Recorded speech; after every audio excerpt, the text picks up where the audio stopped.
Iyo bavuze FPR Inkotanyi abenshi bahita bumva umugabo uziyoboye ariwe Paul Kagame, perezida w'igihugu cy'u Rwanda ndetse ukiyoboye muragingo naye. Umuperezida utarigeze uyoborana igitugu, kwikunda ndetse no kwikubira, ahubwo umuperezida washatse inyungu y'umuturage aho ava akagera, ndetse washatse kwishyira mu mwanya w'umuturage, ndetse yewe agashaka no kubaho nk'umuturage.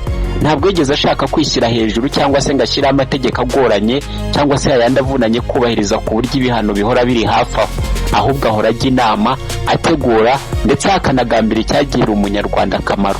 Ariko byose ibyo tugiye kwitaho cyane, ahubwo tugiye kureba Paul Kagame impinduramatwara yazanye mu gihugu cy'u Rwanda ni izihe? Ese imiyoborere ye byibuze yaba yarahinduye ibihe, cyangwa se uko yayoboye byaba binyuze mu buryo bwiza cyangwa se buzima? Nge mwumva ndi Mr. Bucece Tech Ijana. Iki ni ikiganiro muzajya mubona buri wa gatatu, aho muzajya mubona inkuru nshyashya ku bayobozi bagize u Rwanda. Uyu munsi twahere kuri Perezida Paul Kagame nk'umukuru w'igihugu cy'u Rwanda. Perezida Paul Kagame yatangiye kuyobora u Rwanda mu gihe iterabwoba ndetse no gutotezwa kw'abanyarwanda bamwe na bamwe bari bamaze gukorerwa itsembatsembwa 94. Perezida Paul Kagame niwe wagize uruhare mu guhagarika jenoside yakorewe abatutsi mu Rwanda, ariko cyane cyane yarabarwaniriye ndetse yewe abagaragariza ko badakwiriye kubaho bigunze, ikindi kandi ngo babeho mu buzima bwo kwiheba.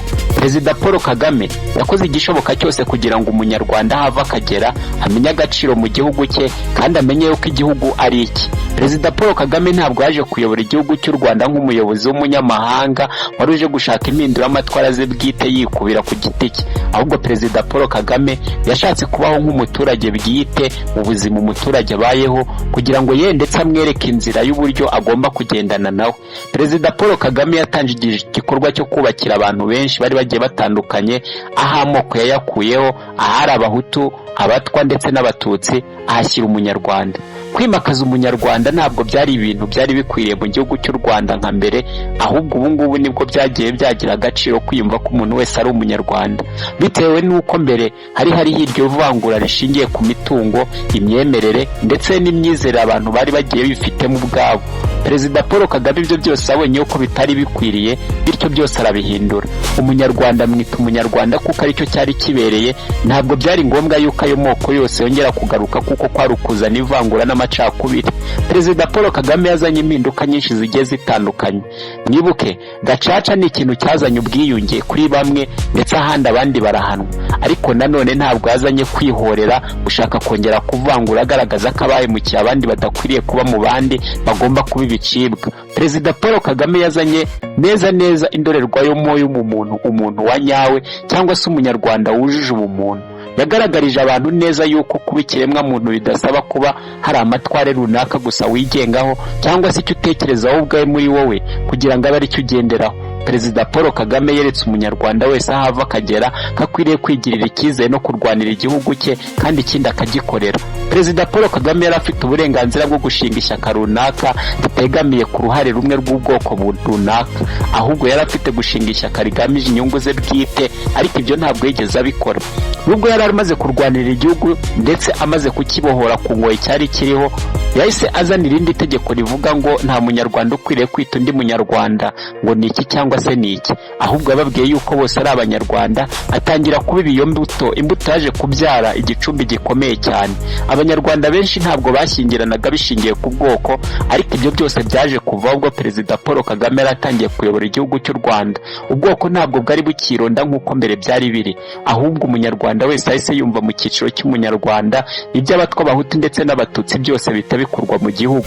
Ntabwo navuga ngo bamwe muri ibyo ngibyo bashakaga ko ariko bigenda, kuko abenshi bumvaga ko ubwoko bwabo ariko bwaguma, abandi bakiyumvisha neza yuko kugumana ubwoko bwabo aricyo cyabanezeza. Ariko Perezida Paul Kagame yumvaga ko amakimbirane ndetse atari ikintu kizima, niko kuvuga ngo umunyarwanda wese agomba kubana n'umunyarwanda, kandi uwagiriwe nabi ntabwo agomba kwihorera, ahubwo ni mu birekera amategeko aba ari yabikurikirana bahanwa.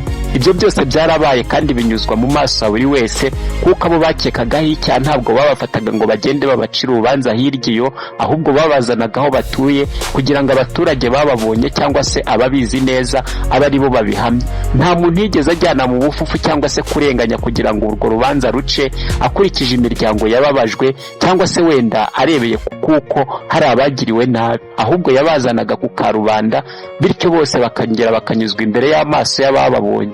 Abarenganywaga ibyo ngibyo babibakuragaho ntikibicyashe. Iyo biza kuba ari ubuyobozi bw'uburiganya ntabwo ibyo byari kugenda bityo. Ariko perezida yabonye kugira ngo umunyarwanda wa nyawe abe yujuje ubunyarwanda buzima, ko icyangombwa ko ari ukubana n'umunyarwanda binyuze kutarivangura, ahubwo binyuze mu kuri kuko umunyarwanda akwiriye kuba ari. Ikiremwa muntu ntabwo cyafashwe nk'inyamaswa cyangwa se umunyarwanda ngo afatwe nk'inyamaswa, ahubwo ibyari ngombwa byose byashyize ku karubanda, umuturage aba ari we wicira urubanza, kandi ikindi umuturage niwe wagiye witora itegeko rikwiriye guhana umunyabyaha nk'uko abyumva. Perezida Paul Kagame yagiye agerageza kunga abanyarwanda aho bava bakagera, ntabwo yashatse gukubira igice kimwe cy'ubwoko runaka cyangwa se umuturage runaka ngo abe ari we ujya ku isonga. Uwari ubabaye nibyo koko yarafashijwe, kandi ikindi uwari ufite ikibazo nibyo koko yatangiye gufashwa.